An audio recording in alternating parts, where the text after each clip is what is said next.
So specifically, what happens is if you had a lucky streak with your ads recently, let's say normally May is your best month, right?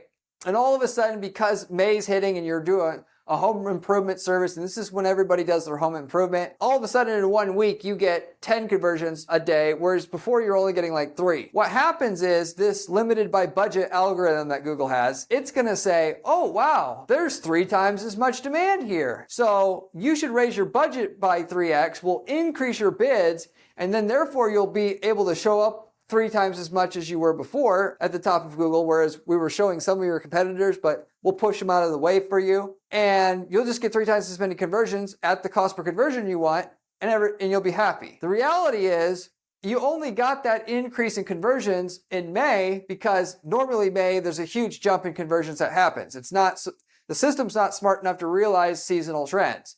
So Google says instead of spending 30 a day, you can spend 300 a day. If you increase it to 300 a day, or let's say 100 a day in this case, then maybe it'll find you the additional conversions. Or maybe you just got that increase because the beginning of May is always hot, and then towards the end of the month, it cools off again. So in other words, it's going to have a false assumption about what's out there in the market to get because there's a short period of time where there was more demand. And for that matter, frankly, irritates me a little bit. A lot of people think when their ads are running good, they're running hot, they're getting a lot of conversions, that this is the way that it is normal now and it's always going to be that way. And really, your performance on Google Ads is going to be up and down, and you got to roll with the punches. And you got to be able to not panic when it's bad, and you got to keep yourself in check and not go crazy with your spend when it's better than average.